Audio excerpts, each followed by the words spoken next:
We're live. أعوذ بالله من الشيطان الرجيم. بسم الله الرحمن الرحيم. إن الذين كفروا بآياتنا سوف نصليهم نارا كلما نضجت جلودهم بدلناهم جلودا غيرها ليذوقوا العذاب إن الله كان عزيزا حكيما. والذين آمنوا وعملوا الصالحات سندخلهم جنات تجري من تحتها الأنهار خالدين فيها أبدا لهم فيها أزواج مطهرة وندخلهم ظلا ظليلا. إن الله يأمركم أن تؤدوا الأمانات إلى أهلها وإذا حكمتم بين الناس أن تحكموا بالعدل إن الله نعم ما يعظكم به إن الله كان سميعا بصيرا. يا أيها الذين آمنوا أطيعوا الله وأطيعوا الرسول وأولي الأمر منكم فإن تنازعتم في شيء فردوه إلى الله والرسول إن كنتم تؤمنون بالله واليوم الآخر ذلك خير وأحسن تأويلا. ألم تر إلى الذين يزعمون أنهم آمنوا بما أنزل إليك وما أنزل من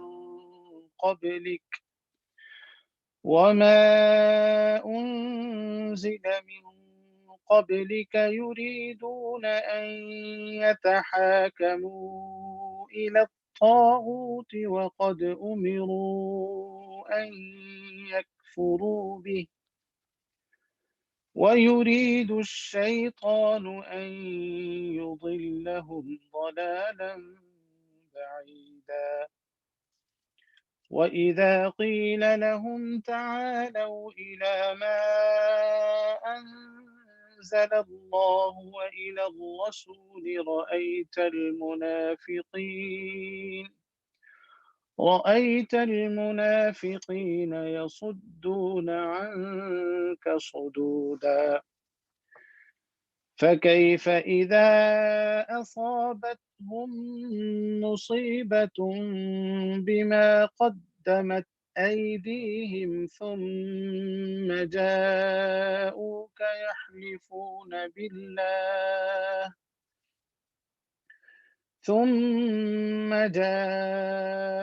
يحلفون بالله إن أردنا إلا إحسانا وتوفيقا. أولئك الذين يعلم الله ما في قلوبهم فأعرض عنهم وعظهم وقل لهم في أنفسهم قولا بليغا. وما أرسلنا من رسول إلا ليطاع بإذن الله ولو أنهم إذ ظلموا أنفسهم جاءوك فاستغفروا الله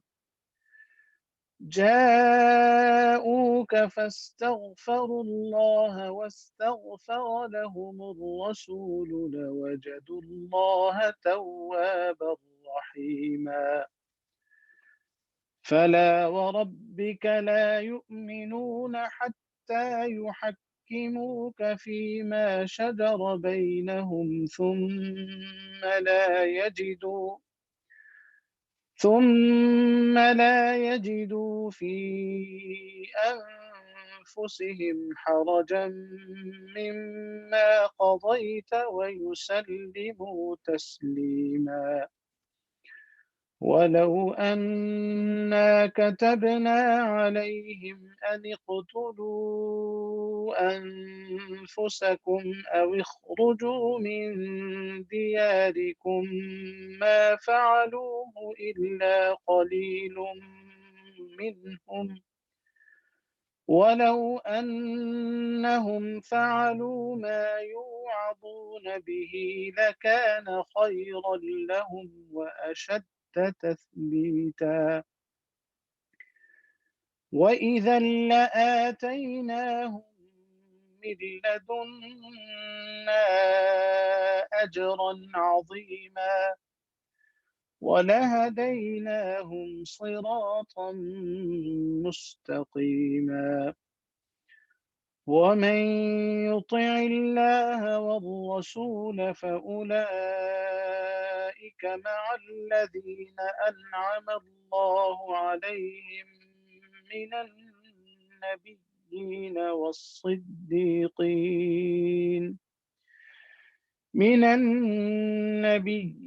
والصديقين والشهداء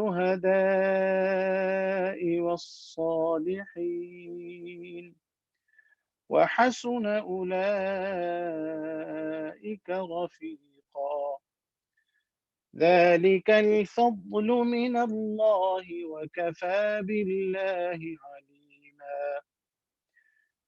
يا أيها الذين آمنوا خذوا حذركم فانفروا ثبات أو انفروا جميعا وإن منكم لمن ليبطئن فإن أصابتكم مصيبة قال قد أنعم الله علي إذ لم أكن معهم شهيدا. ولئن أصابكم فضل من الله ليقولن كأن لم تكن بينكم وبينه مودة يا ليتني كنت معهم فأفوز فوزا عظيما. فليقاتل في سبيل الله الذين يشرون الحياة الدنيا بالآخرة ومن يقاتل في سبيل الله فيقتل أو يغلب فسوف نؤتيه أجرا عظيما. وما لكم لا تقاتلون في سبيل الله والمستضعفين من الرجال والنساء والولدان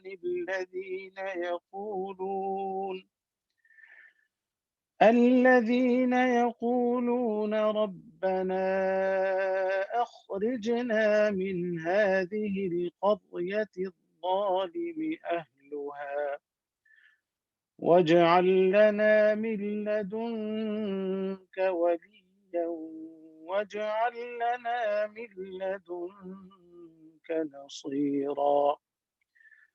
الذين آمنوا يقاتلون في سبيل الله والذين كفروا يقاتلون في سبيل الطاغوت فقاتلوا أولياء الشيطان إن كيد الشيطان كان ضعيفا. ألم تر إلى الذين قيل لهم كفوا كفوا أيديكم وأقيموا الصلاة وآتوا الزكاة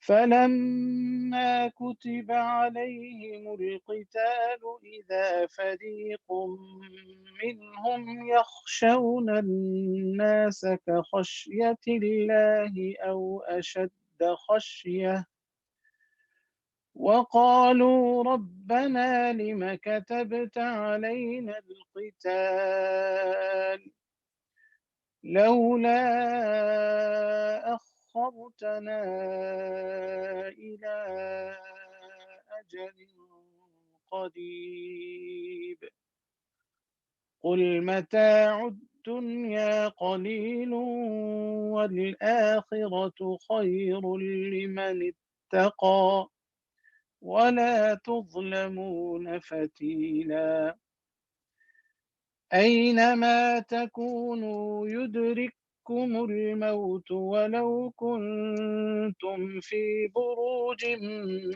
مشيدة وإن تصبهم حسنة يقولوا هذه من عند الله وإن تصبهم سيئة يقولوا هذه من عندك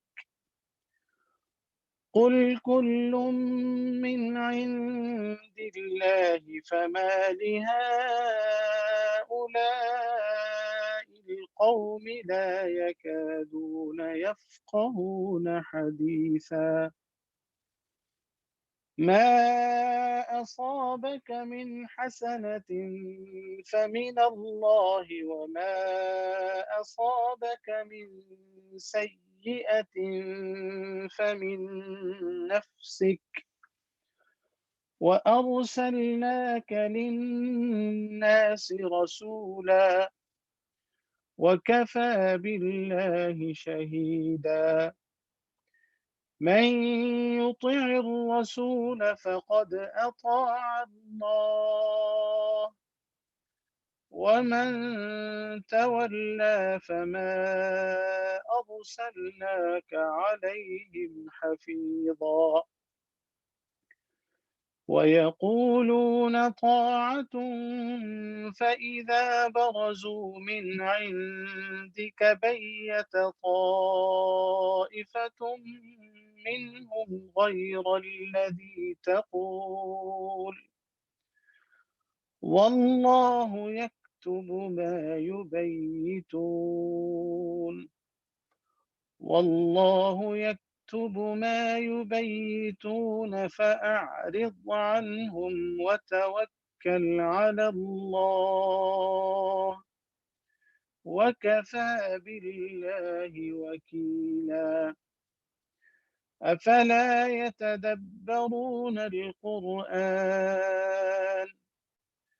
ولو كان من عند غير الله لوجدوا فيه اختلافا كثيرا صدق الله العظيم.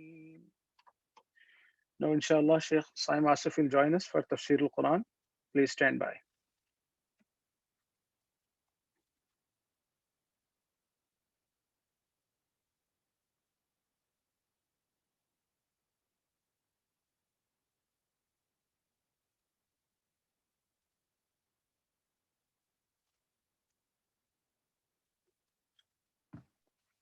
إن الحمد لله. السلام عليكم ورحمة الله وبركاته. إن الحمد لله نحمده ونستعينه ونستغفره ونؤمن به ونتوكل عليه ونعوذ بالله من شرور أنفسنا ومن سيئات أعمالنا من يهده الله فلا مضل له ومن يضلله فلا هادي له ونشهد أن لا إله إلا الله وحده لا شريك له ونشهد أن محمدا عبده ورسوله أما بعد فقال الله تعالى في القرآن العظيم بعد أعوذ بالله من الشيطان الرجيم وَلَوْ تَرَى إِذْ وُقِفُوا عَلَى النَّارِ فقالوا يا ليتنا نرد ولا نكذب بآيات ربنا ونكون من المؤمنين. صدق الله العظيم. Alhamdulillah, it's a great blessing of Allah subhanahu wa ta'ala once again for us to be sitting and talking about things that are the most important things in our life. As we mentioned in the previous sessions, the value of Iman. These are the things that we should be talking about. These are the things that we should be spending our time doing. And we also mentioned that these are the times which we will not, inshallah, regret on the Day of Judgment. All other times can be means of regret. Maybe we were wasting the time. Maybe we weren't using it in the most beneficial activities. But this is something that, inshallah, we will never regret, sitting and learning about the deen of Allah subhanahu wa ta'ala and reflecting on the ayat of Allah subhanahu wa ta'ala and learning about the Quran, the words of Allah subhanahu wa ta'ala. This is something that, inshallah, we can pretty much be guaranteed that we will not regret as long as we have a sincere intention in sitting such a gathering. So we should thank Allah subhanahu wa ta'ala that He has given us the ability, He had given us inclination to turn on our laptops, to open up Facebook or whatever platform we're using and to listen to this session. This is from the fadl of Allah subhanahu wa ta'ala. This is the tawfiq that Allah subhanahu wa ta'ala has given us. We should thank Him for giving us that ability. And the more we thank Allah subhanahu wa ta'ala for something, the more He will increase us in that blessing. Moving forward, so yesterday we spoke about a very important topic, which is apostasy, which is something that's becoming a growing problem now. We spoke about some ways that we can go against, that we can fight against this problem, and how we can protect ourselves from falling into apostasy, leaving the fold of Islam, and leaving such a faith which is the means of salvation for us and a means of us entering Jannah and protection from us from the hellfire.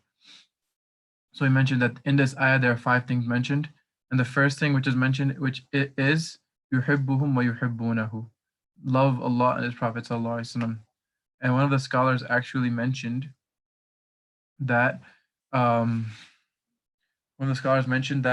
this ayah is actually an indication that the root of Iman is actually love for Allah subhanahu wa ta'ala, because Allah has mentioned that those who believe, he's addressing those who believe, and then he mentions that whichever one from amongst you leaves the fold of Islam, meaning he loses his Iman, then Allah will bring another group of people who will love him. So basically, Allah will bring a group of people who will replace them. So He didn't say, it's a subtle indication here. He didn't say He will replace him with the people who also believe in Him. Basically, to replace him. He mentioned that He will replace him with the people that love Him, which showed that in reality, Iman and love for Allah subhanahu wa ta'ala are one and the same, meaning that love is the root of Iman. And in the ayah of the Quran, we see that it mentions وَالَّذِينَ آمَنُوا أَشَدُّ حُبًّا لِلَّهِ, that those who believe are very intense in their love for Allah subhanahu wa ta'ala. So they have very intense love for Allah subhanahu wa ta'ala.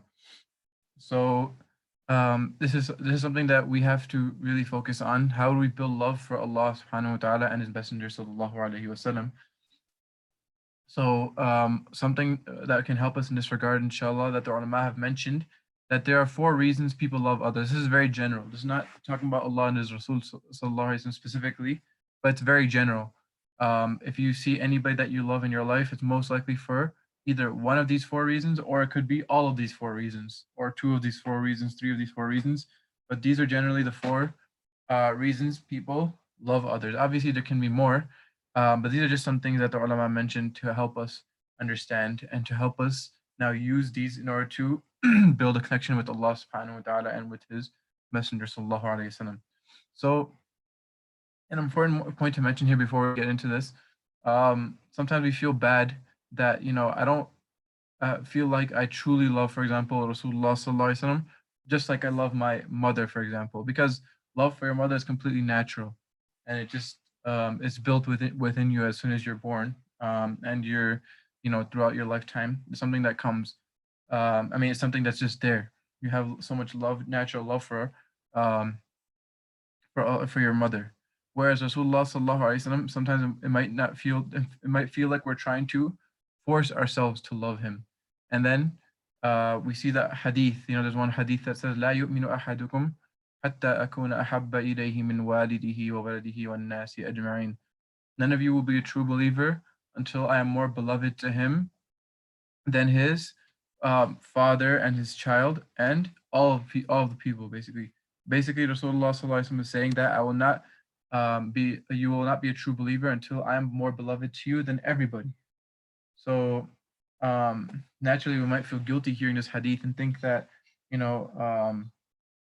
don't really, I don't, you don't feel that love for Rasulullah sallallahu alaihi wasallam in that regard, that more than you love every single person in the world.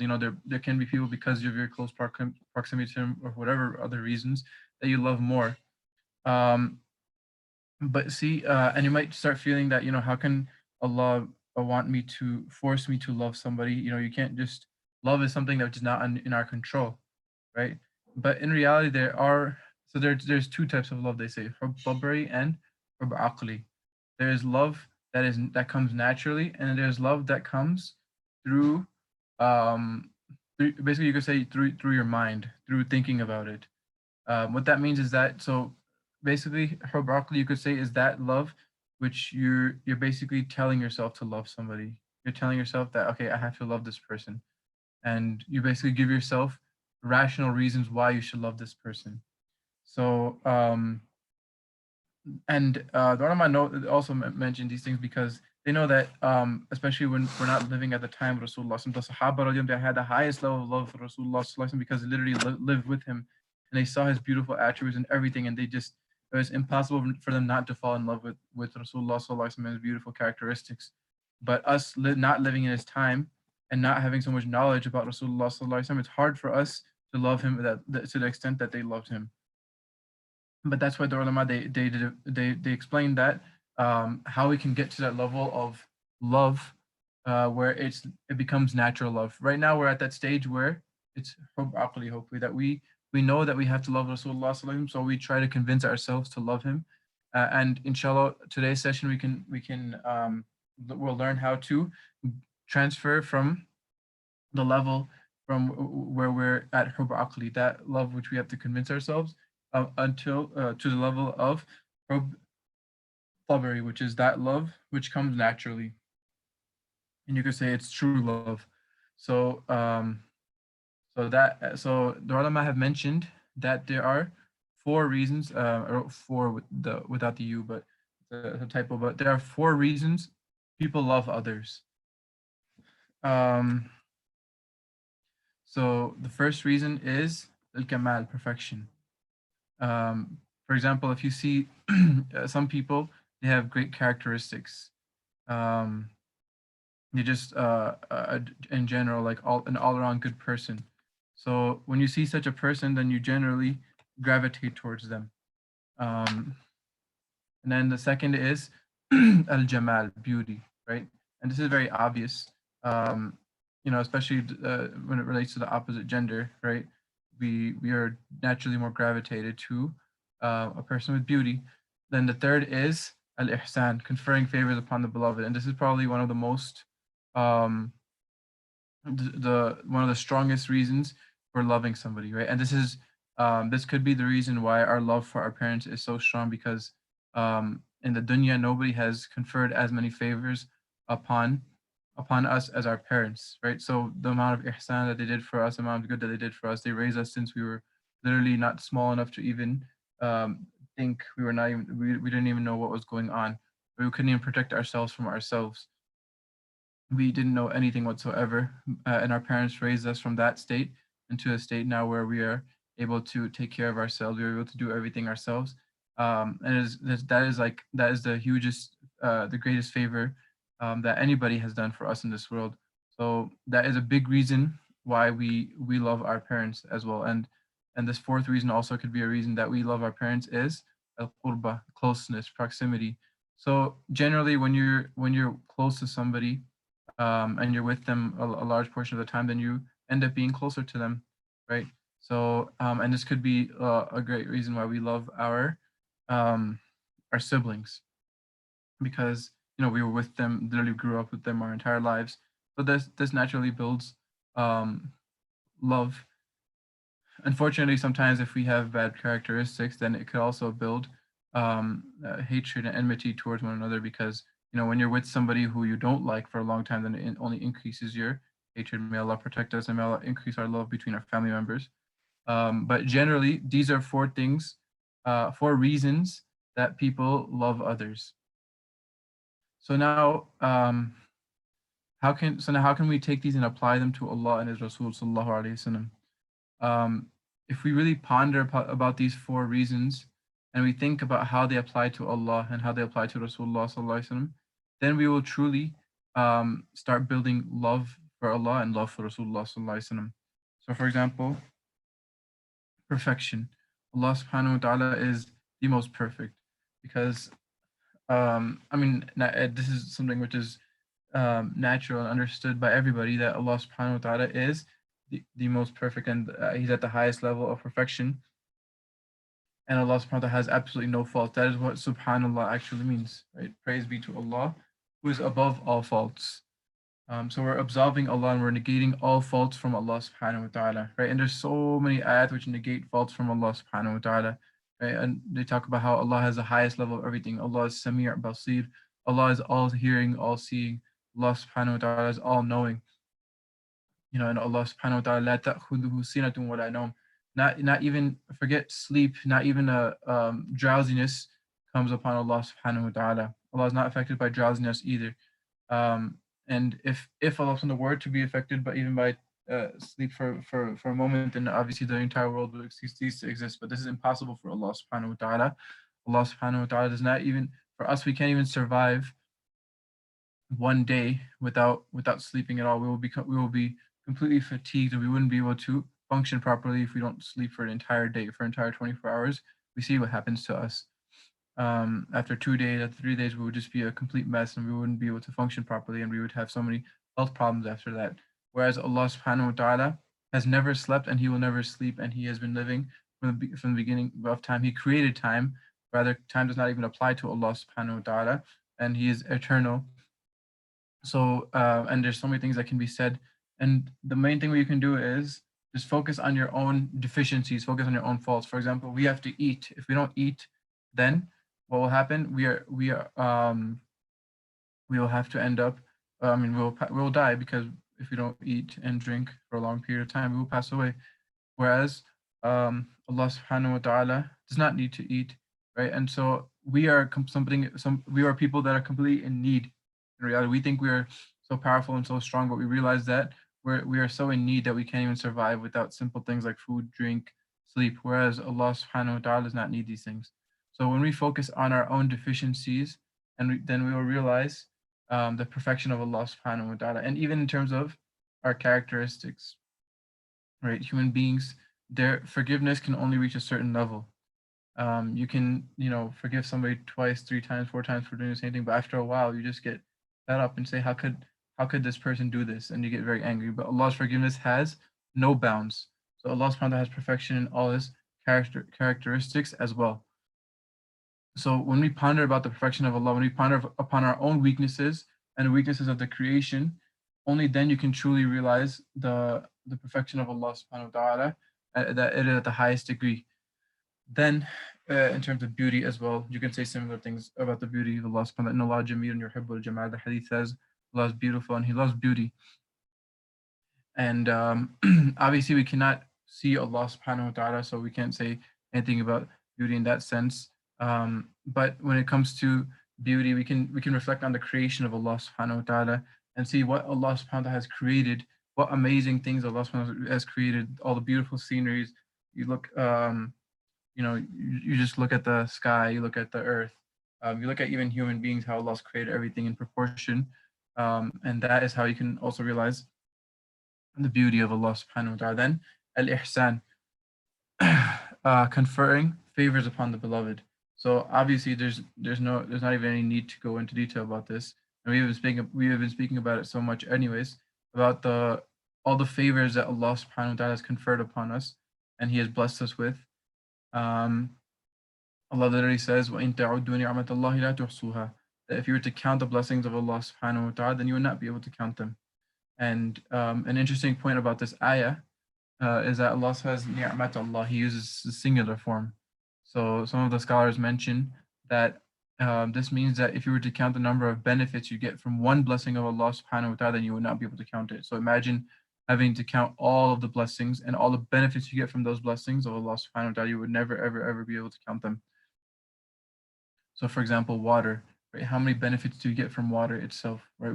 We wash ourselves with water, we drink water, etc. There's so many different uses we have for water. Our crops are used. Our food is grown with water, and there's so many other things we can say about the number of benefits we get just from water. So imagine having to count all different blessings Allah has upon us. Then al-qurba, closeness, right? And Allah subhanahu wa ta'ala says, and again, I mentioned here, it doesn't necessarily mean physical closeness, but Allah subhanahu wa ta'ala mentions that we are closer to you than your jugular vein. So if we look at all four of these reasons that we love people, we see that Allah subhanahu wa ta'ala has these to the highest extent. There's literally impossible to have these at a higher degree. So therefore, if we really ponder, if we really start thinking about these things every single day, and this will come through, again, we have to just sometimes just sit and think about these things, or sometimes it's hard to just sit and ponder because we just don't have the ability to do that nowadays because it's just because our attention spans are so short, etc., due to the technology, whatever the case is. But what we can do that can help us, inshallah, is just sit with maybe a family member every single day and remind ourselves about Allah's favors upon us every single day. Try to set a time. Maybe you can sit for 5 minutes every day. I mentioned this earlier as well for other reasons. But for this as well, we can mention how Allah subhanahu wa ta'ala is so great and how basically mention these different qualities that I mentioned and remind ourselves. Because even if the point is not to learn new facts, right? We all know these things that I mentioned, how Allah subhanahu wa ta'ala is the most great, how He is free from all faults, and how He has conferred so many favors upon us. We all know these things, but how much do we have a yaqeen in these things, and how much does shaitan make us forget these things? So in order for these things to become a reality in our heart, in order to build the love for Allah subhanahu wa ta'ala in our heart, we have to constantly talk about these things. And in the same extent, you can say the love for Rasulullah sallallahu alaihi wasallam as well. We can build the same type of love for Rasulullah sallallahu alaihi wasallam if we ponder about these four different reasons that we love people, right? And Nabi Sallam had the highest level of perfection when it comes to human beings, right? In his qualities and his attributes. We learn about the beauty of Rasulullah sallallahu alaihi wasallam, how even physically how beautiful he was, and from amongst the creation, his character was the greatest, right? There's so many amazing things we can learn about the character of Rasulullah sallallahu alaihi wasallam. There's no time to go into it now. There's so many amazing things about how he used to deal with people and how he used to forgive people, even those people that did the worst things to him, how he used to forgive them. So many amazing things that you just think that this person, like, it's literally impossible. Obviously it's possible, but sometimes you just feel that this can't be human. How amazing his character was, sallallahu alaihi wasallam. So and then conferring favors upon the beloved. I mean, out of the creation, there's nobody who has done more favor upon us, even more than our parents. The favor done by Rasulullah sallallahu alaihi wasallam is the greatest, because Rasulullah sallallahu alaihi wasallam brought us the Deen of Islam, and as we mentioned, the Deen of Islam is worth even more than the entire world full of gold, because obviously that's the only way we can get salvation in the akhirah. So Nabi sallallahu alaihi wasallam brought us this Deen, so the favor he has done upon us is the greatest favor that anyone could ever do from amongst mankind. And closeness, this is something that we can build closeness with Rasulullah. Again, I mentioned it's not necessarily physical, right? There's a hadith that says that the closest person to me on the Day of Judgment is the person who will send the most salat, the most salat upon me, in order they call it durud, the most salutations upon me. So the more we recite durood, we recite salawats, we say Allahumma salli wa sallam ala nabiyyina Muhammad sallallahu alayhi wa sallam, we recite durood Ibrahimi. The more we recite this, the more close we will be with Rasulullah sallallahu alayhi wa sallam.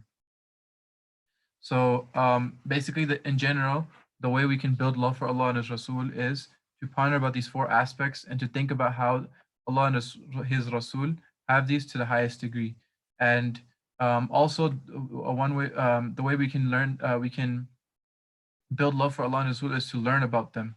If we don't know about Allah, if we don't know about Rasulullah sallallahu alaihi wasallam, then how are we going to build love for them? We won't know how what amazing qualities Allah subhanahu wa ta'ala, what amazing qualities Rasulullah sallallahu alaihi wasallam have if we don't know about them. And the Quran obviously is filled with description of Allah subhanahu wa ta'ala, and the ahadith of Nabi sallallahu alaihi wasallam, his books of the seerah of the life of Rasulullah sallallahu alaihi wasallam, describing the book called Shama'il Tirmidhi, which has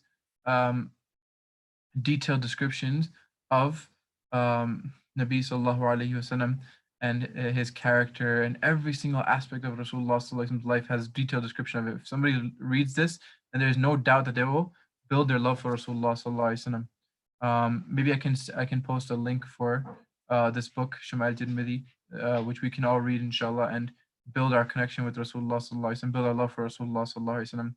And I mentioned the way we can build our love for Allah subhanahu wa ta'ala as well.